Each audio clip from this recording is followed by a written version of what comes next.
হাসনাত আব্দুল্লাহকে ঘিরে একটা সারা দেশে আলোচনা আছে, সবাই বলছে এখানে আপনার ফাইট হবে। আপনার কাছে কেমন মনে হচ্ছে? আমি তো তাকে চিনি না, এখনো তার দেখি না এখন পর্যন্ত।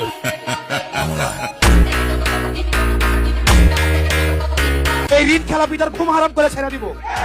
নির্বাচিত হই আর না হই, বাংলাদেশের জনগণের সাথে যারা প্রতারণা করে, যারা বাংলাদেশের জনগণের টাকা দিয়ে তাদের নিজেদের পরিবারকে বিদেশে বসিয়ে আরামায়েশের জীবন কাটায়, তাদের জীবনকে নরক বানায় ফেলবো জনগণকে সাথে নিয়ে। আমি আপনাদের কাছে একটা কমিটমেন্ট দিয়ে গেলাম আজকে, যদি নির্বাচিত হইতে পারি আমার জীবনে আমি কোনোদিন কন্ট্রাক্টরি করবো না।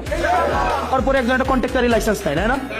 আমি যে এমপি হওয়ার পরে যে একটা গাড়ি কিনে নাও, যে ট্যাক্স ফ্রি গাড়ি, একটা দুইটা কিনতে পারি জনগণের টাকায় হারামিগুলা, এই ট্যাক্স ফ্রি গাড়ি হাত দিয়েও ছুঁয়ে দেখবো না।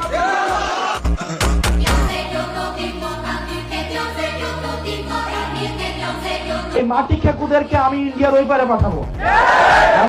আমাদেরকে মেরে তারপরে যে কোনো সিদ্ধান্ত বাস্তবায়ন করতে হবে। We are open to kill.